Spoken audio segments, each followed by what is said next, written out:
Welcome to the Harvest Series podcast, recorded here in Kaplankaya on the southwestern Aegean coast of Turkey during Harvest, an event gathering hundreds of curious minds. I could interview the most passionate and inspiring speakers, practitioners, and musicians. I hope you will enjoy this episode.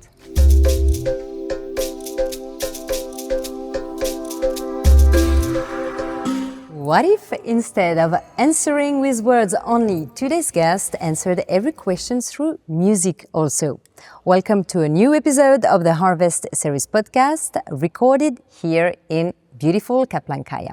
Our guest is an award-winning composer, arranger, and a music supervisor acclaimed for his beautiful work on Moulin Rouge, the musical, and more recently, The Outsiders. A self-taught pianist and a master of musical storytelling, he'll also be leading a creativity workshop at Harvest. Today, we meet him at the piano, where our conversation will unfold not just in words, but in sound. Justin Levine, welcome to Harvest. Thank you for having me. And thanks for playing the music for us. How do you feel? I feel great. I mean, I've just spent the past 2 months inside of a dark theater, so to see the sky and sunlight feels really good. And a bit of nature. Did you swim yet? Oh, yes. Yes, Yeah. you enjoy this? I didn't intend to. I was going for a walk. I just wanted to, get my bearings. And I came upon a beach, and I wasn't wearing a swimsuit or anything, and I just threw my clothes off and jumped right in. Good. Is there a song that expresses when you're happy in the nature? Oh, that's a great question. A song that expresses I'm happy in nature. Well, there's a song that means a lot to me that is about connecting with nature. Let's see.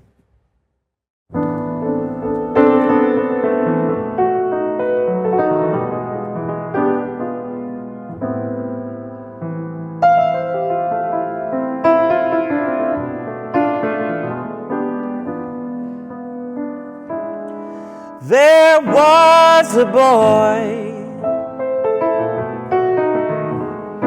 a very strange, enchanted boy. That would be the song. Wow, what an amazing voice also. Thanks. I could actually do that again. I started in the wrong key, which is why I stopped. But That's good. Okay. That's Okay. perfect like this. What's your mission here in Kaplankaya for this harvest? Okay.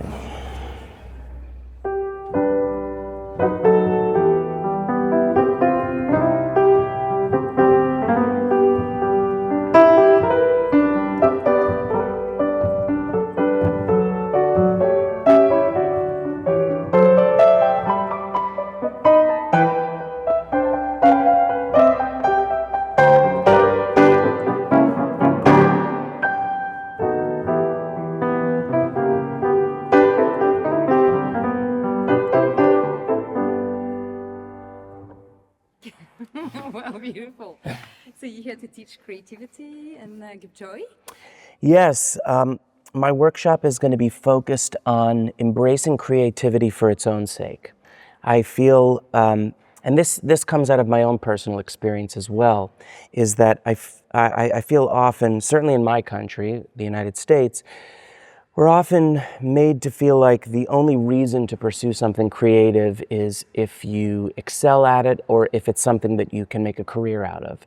And I think that regardless of whether or not you have natural talent, I think it is equally valuable, and that in fact, I am somebody who makes music professionally, but oftentimes the part of my life that goes most untended to is the creative part of my daily life and my personal life.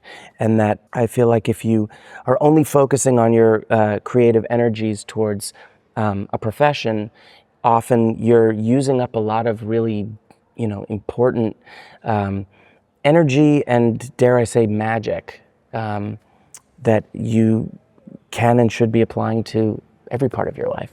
Yeah, so you need to embrace the fact that you're a beginner, that you're not the best, you're not perfect, and you're just, for the sake of creativity, do things and have fun. Exactly. For example, I'm not a visual artist, but I make a practice of drawing whenever I have the opportunity, or if I'm feeling the impulse to watch TV, or I'm feeling the impulse to, do something else to sort of keep my mind busy. It's just it's an exercise, and also it shows you what maybe is going on inside of you that you wouldn't automatically have put into words. And so, how can you, as a pianist, inspire people to be creative when when they're not musicians at all? Well, I think one of the ways is the same way that anybody does, which is you just start. And that, when I started playing when I was about 3 years old, and so I could barely reach the keys, and I was probably playing a lot like this, and I didn't know what I was doing. And then, little by little, you start to, first of all, there's something just incredible about, just do that. You.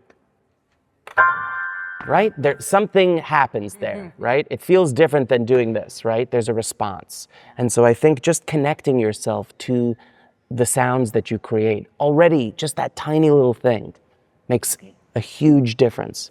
Interesting. You said you're a self-taught pianist, so you learn yourself to play piano when your mom was herself a professional pianist teacher? Yes, so my mother, she was a child prodigy. She played classical music, and she then went on to teach privately.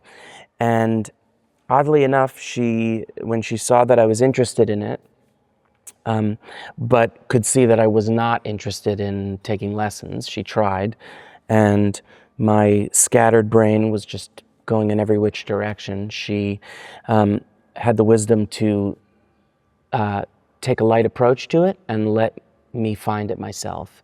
I think from her perspective, she wanted to make sure that it was still something that I loved and something that I sought out for fun. Yeah, not to push you. It was a good strategy in the end. I agree. I'm glad she did that. So when is the moment when is the moment that you realize that you were very attracted by the piano and you would make your life with around piano?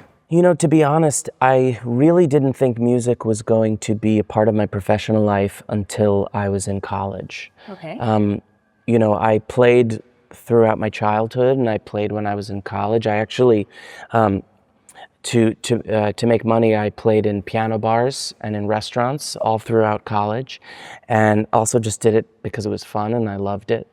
And so it wasn't until my education was in theater and in English, and so my focus was primarily in the performing arts. And in stagecraft. I studied acting, directing, a little bit of design as well, and writing. But it wasn't until I was doing a project where some of the actors also played instruments. And so I was asked if I would music direct it. I was in it. I was one of the actors. And at that time, I didn't even really understand what a music director was or what they did. And I agreed to do it and really loved it and ended up continuing to do that. Various friends of mine would ask me if I would either write something for a project they were doing, or if I, were in their project, they would incorporate music into the project. What are the skills you need to do such a job? To be a music director? Yeah. Oh my God. Well, that's actually such a good question, because I would say, I'll tell you what typically a music director needs to be able to do. And also note that I don't have a lot of those key skills to be a music director. But I would say the overarching responsibility of a music director is to look after the musical integrity of a piece of theater.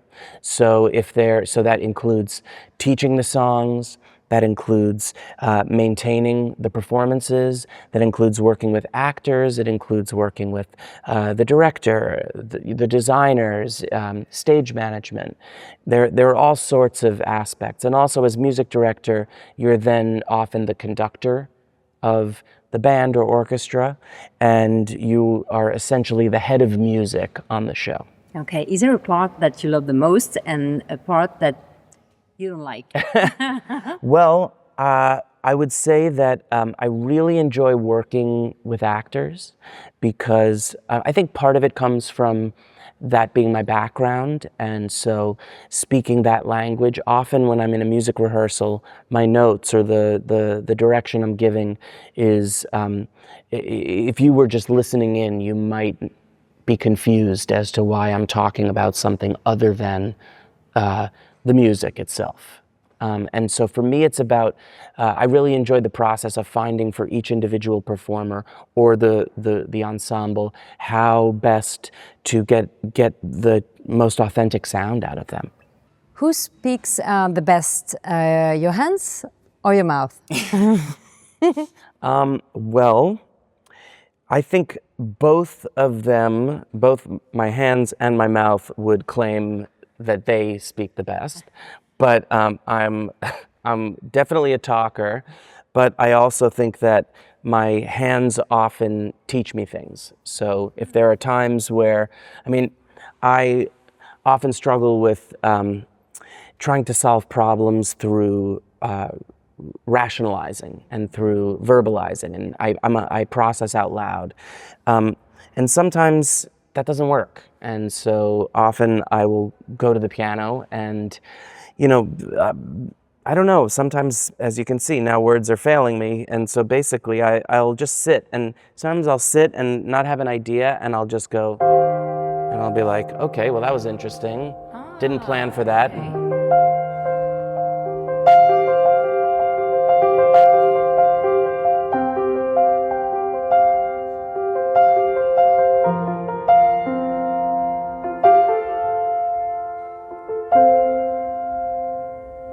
Right? And so, I don't know. How would you describe this? Like a bit like melancholic a little bit, or? Yeah, I mean, that's the thing, is I don't even have a word for it, Okay, right? yeah. And As a so body sometimes speaking, if yeah. I do that, so what were the notes? Yeah.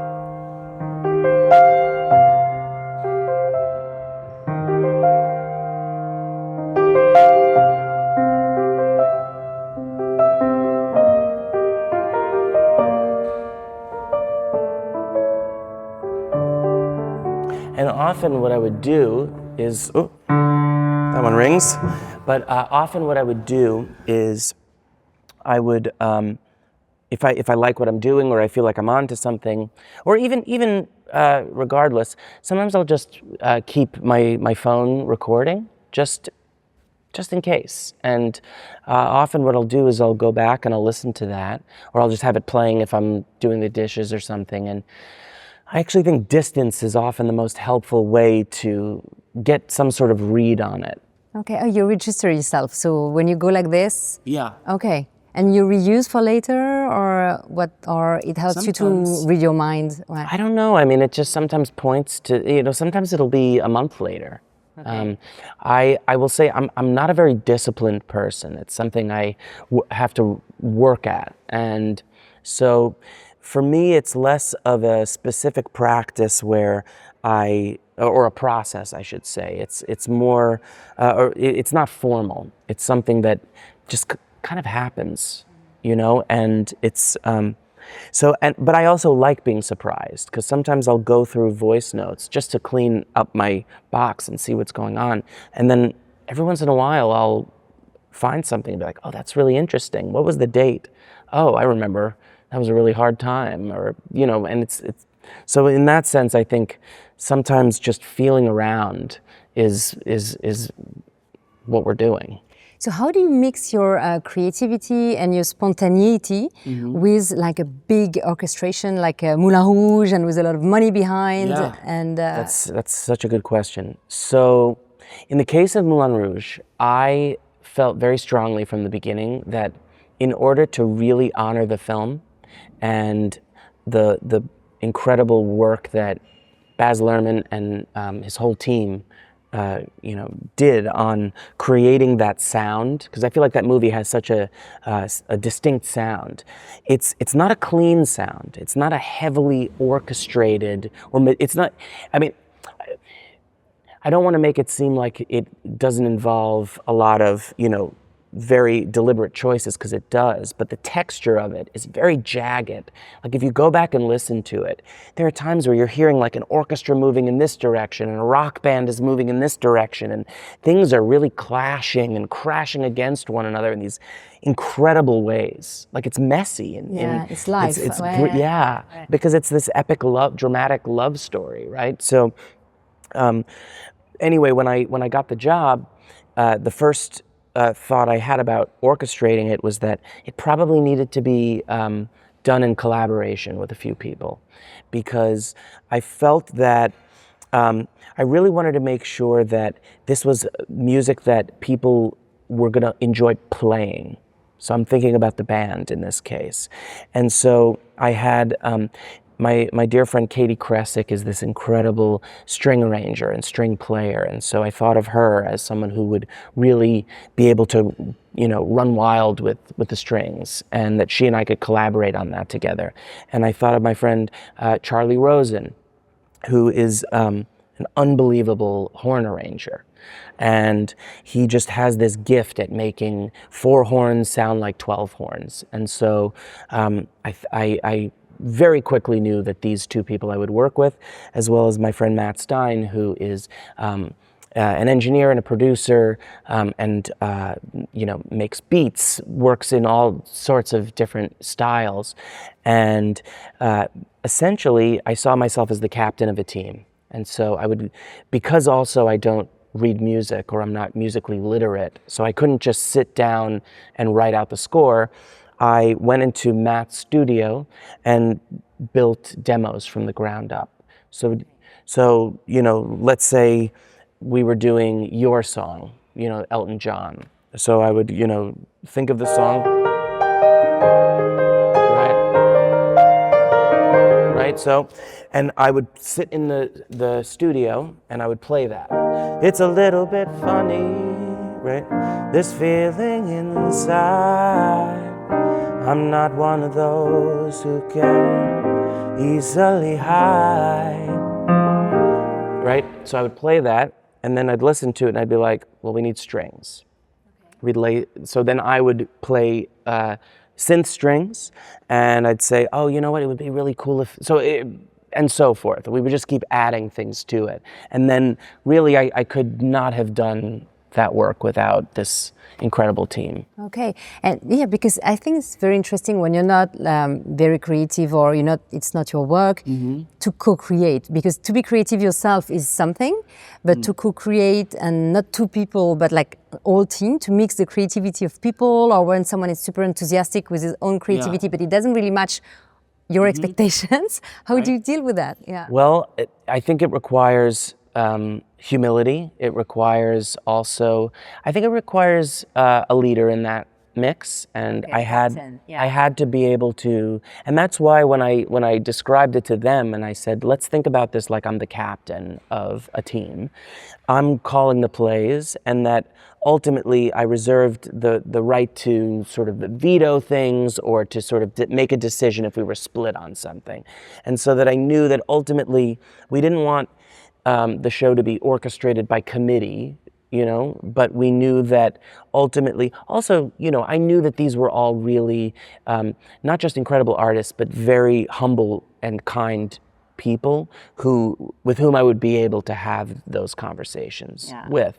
And also, I think part of it was bringing my own limitations into it, and recognizing that I knew that I needed these people to get this job done, and also vice versa, and that I had the sort of leading vision for what the orchestrations of the show would be. But you don't want a diva in the team?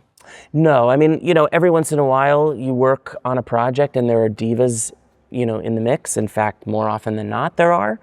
But I think the key to it is recognizing what everybody's gifts are that they bring, and creating the space for that. And yes, sometimes certain combinations don't work, and it's sad when that's the case. But I think as much as possible, we all just want to be seen and we all want to be heard. And so that for me is the guiding principle of how to truly collaborate. Also, theater is the most collaborative art form there is. It just is. Everyone has, It's not a one-man show, yeah. No, and if I write something, I then, every step, every developmental step of a show, the team gets bigger and bigger. You have a director, maybe you have a producer, you have designers, you have actors who are interpreting what you're doing, you have a band, everyone's bringing something to it. And so you have to get used to and comfortable very quickly with the idea that you're not the only voice in this project. To remind us good memories, do you have like a favorite song from Moulin Rouge or one most challenging or like a memory to share? Yeah, I mean, for me, the most challenging and therefore I think my favorite moment was it's hard to choose, but the one that came to mind when you asked me is the Elephant Love Medley, which is, in the film, it's this very iconic moment. And so I had to figure out what our version of it would be, because I always wanted to include as much of the music from the film as possible and then build onto that. So I don't even know if it's been so long, but let's see. Just one night, give me just one night. There's no way, 'cause you can't pay. In the name of love, one night in the name of love. You crazy fool, I won't give in to you. It's so easy. All you have to do is fall in love. Love hurts. All you have to do is play the game. All you have to do is take on me. Take me on. Right? So. Wow, beautiful. Were you surprised by the success of Moulin Rouge, or you knew from the beginning that you were going to crack it? No, I think I was. I won't say I was surprised by its success. But I wasn't sure how it was going to be embraced, because the movie is so beloved and it's this crown jewel of Baz's filmography, and I think it was really important to us that we honor what it was, but also make it something new. And Baz was the same. He felt the same way about that. Like, it was very important to him that we tell our version of the story. And so, I believed in our team and what we made, but a lot of times when you adapt something, it's very challenging because that people are carrying with it their own emotional baggage, and sometimes that's really good, and other times that can be very challenging because they're always going to hold it against the original, even if it's a different medium altogether. So now you just left The Outsiders at Broadway. So this movie, I rewatched a little bit the beginning of the movie with gigantic actors like Tom Cruise, Matt Dillon, Patrick Swayze. Did you choose this movie or? No, and actually, so the movie is also an adaptation of the book. Yeah. Okay. Yeah. And so basically, I believe the way the project started was that. This man, Fred Roos, who he was one of the founding, leaders of American Zoetrope, the Coppola's production company. Okay. And he was determined for years to adapt The Outsiders into a musical. And eventually it came to our producers who, bit by bit, put a team together. And so, speaking of an adaptation and one that, is so beloved, and I think you're right to mention the movie, because I think so many people, particularly I would say, in America, it's required reading for most schools. Like, okay, I didn't know that. Okay. Yeah, okay. I read it when I was in 7th grade. So many people read that book in school. but I would say worldwide, the way most people know about it is from the iconic film. And so, yeah, so that was not originally an idea that came from me, but I was really intrigued by the idea particularly because I had no idea how it could be done. Because for me, I think, you know, when you have an idea to adapt a musical, you kind of want to know how it sings or what makes that story sing, you know? And I think that with Moulin Rouge, it's so obvious, right? Because it's operatic in nature. And with The Outsiders, it's about these boys. It's about these boys who don't know how to grapple with their feelings, and so it leads them to violence, and you know, it's just a very different world. But you know, so Adam Rapp, the book writer, and my co-writers for the music, this band Jamestown Revival, when I was brought on after them, and I saw. You know, I was a huge fan of Adam Rapp's writing as a playwright, and I loved Jamestown Revival, and that made sense to me. I understood why these voices would create the right world for it, but you have to figure out what makes these characters sing. Wow.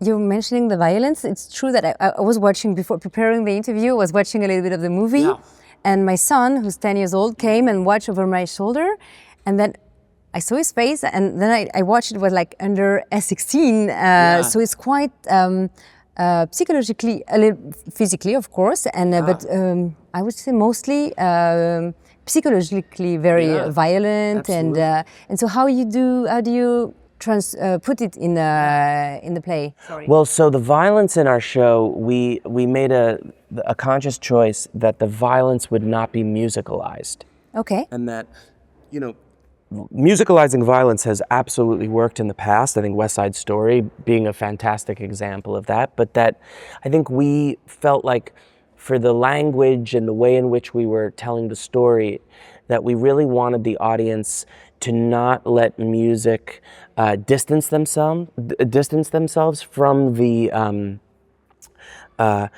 reality of it, from the gravity of the violence. And so what we did was, because as we were writing songs, we quickly could see how these really soaring, you know, musical, tunes were giving life to these boys' inner life, right? These are not boys who necessarily would have expressed themselves in that way, but it shows you what's going on underneath. That, again, suddenly taking all of that away in a moment of violence had the most impact. Do you think you could illustrate this with the piano, with a song? Yeah. Okay. So.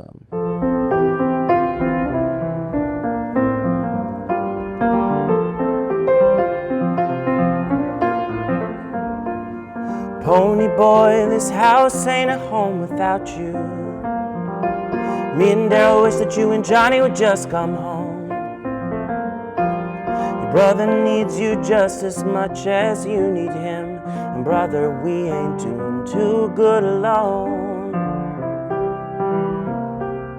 Pretty strange seeing your face in the paper, right there underneath that wanted sign.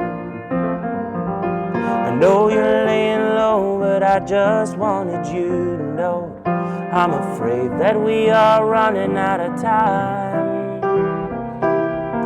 Daryl stays up all night long till he finally falls asleep by the telephone.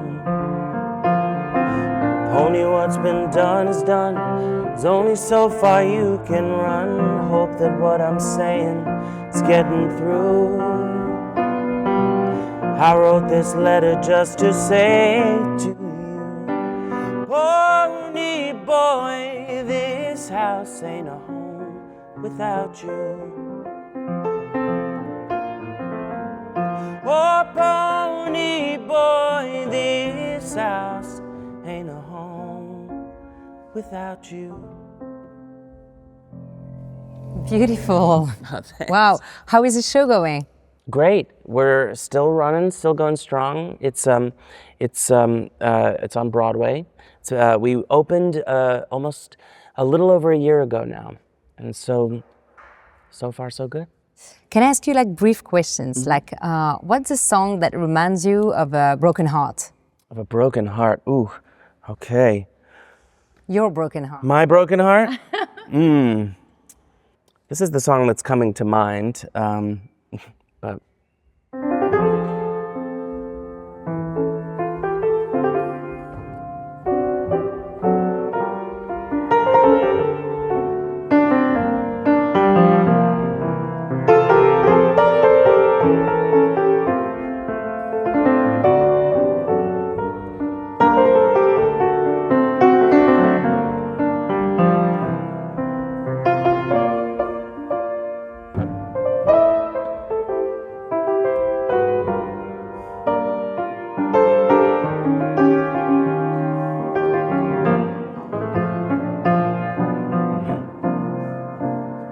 I know your eyes in the morning sun. I feel you touch me in the pouring rain. And the moment that you wander far from me, I wanna feel you in my arms again. And you come to me on a summer breeze, keep me warm in your love, then you softly leave. And it's me you need to show. How deep is your love? Is your love? How deep is your love? I really need to learn, 'cause we're living in a world of fools, breaking us down when they all should let us be. We belong to you and me. I know that Wow, beautiful. I love this song. If you could adapt a French book or a French film into a musical, what would you choose? So, I'll give you my answer, but unfortunately, it's already taken, which is Voltaire, which is Candide. Okay, but it doesn't prevent. Well, once, you know, like to do it? Leonard Bernstein, I feel like if he took it, that's it's Okay. probably, and his score is incredible for it. The overture alone is one of the, my favorite pieces of music. But that's my answer. I love Candide. Wow, beautiful. The theme of Harvest is courage this year, and I want to know what courage means to you, and when did you have to show the most courage in your life, professionally or personally? Yeah, I mean, this is where my hands and my mouth are like, who's gonna take this one?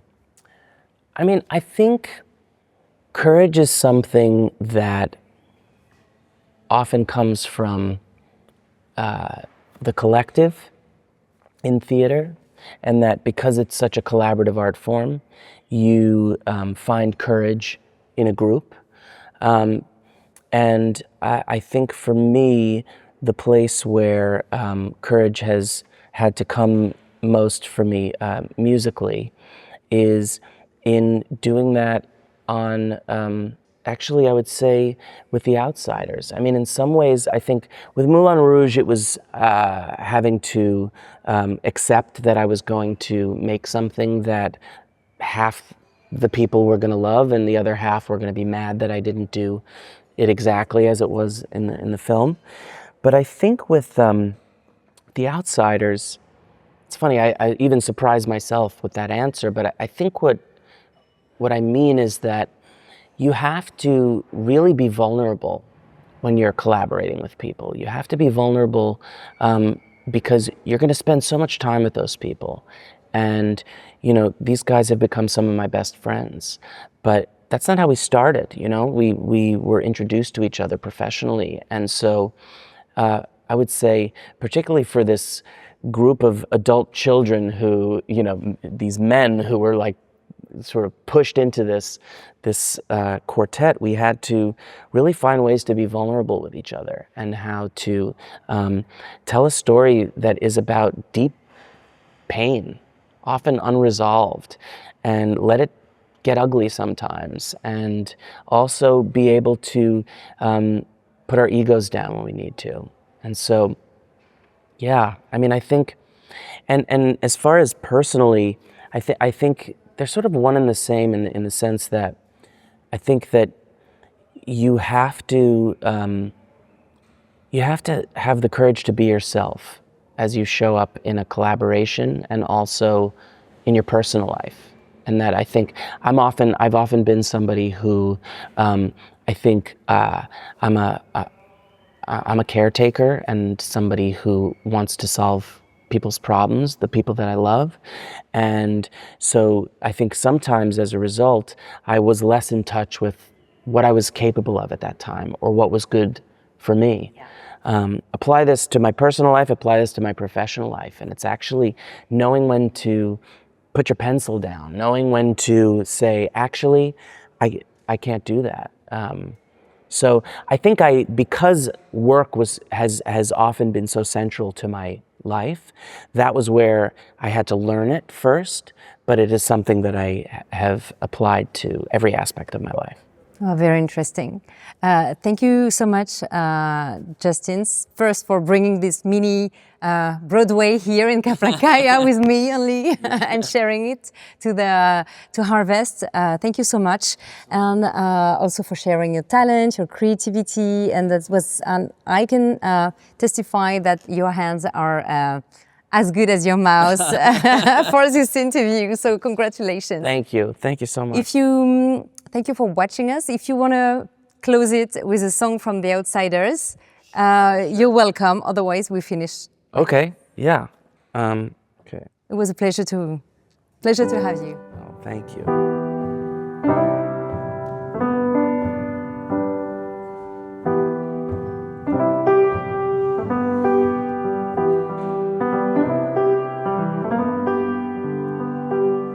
I've never been out of Tulsa before. I wonder what it would be like.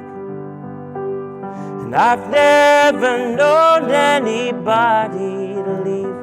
Most people get stuck here for life. Now I'm thinking about the Dallas of the world, always on the outside looking in. Bruises on their eyes, wearing grease for their disguise, trying to look tough so they're not beaten down again. And everybody loves to judge us, but nobody lends a hand. They see grease and dirty clothes, they never try to understand. We all come from different places, we all start from different lines. And when they hear our story, maybe we can change their minds.